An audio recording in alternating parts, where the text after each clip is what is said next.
சாமி, இந்த இருட்டு குருட்டு சாமியாட்ட வந்து தவறு நடந்ததா சரித்திரமே இல்ல. உனக்கு என்ன பிரச்சனை சொல்லு. இன்னைக்கு ஆர்சிபிக்கு ஃபைனலு, தோக்குமா ஜெயிக்குமான்னு மட்டும் சொல்றீங்களா? அப்படியா? நான் இரு பாக்குறேன்.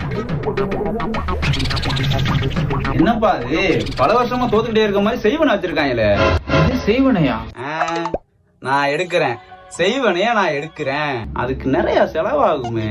சாமி, எவ்வளவு இருந்தாலும் பரவாயில்ல, சரி பண்ணி விடுங்க. இருப்பா முனீஸ்வரா முண்டக்கண்ணியா முகாமியா ஆர்சிபி டீம் ஜெயிச்சிரும். இந்த மேட்ச் ஆர்சிபி தோத்துருச்சே. ஆர்சிபி தோத்துருச்சா? நம்மடா என்ன போன மாசம் நடந்த மேட்ச்ல தோத்ததுக்கு இப்ப ஃபீல் பண்ணிட்டு போறேன். ஏயா நீ தப்பா மந்திரம் போட்டு ஆர்சிபி தோத்துருச்சியா? கூல்பா கூல். இங்க வா, அங்க பாரு. இன்னும் மேட்சே ஸ்டார்ட் பண்ணல. ஆமா சாமி, உனக்கு ஒரு நல்ல புத்தியை கொடுப்பா.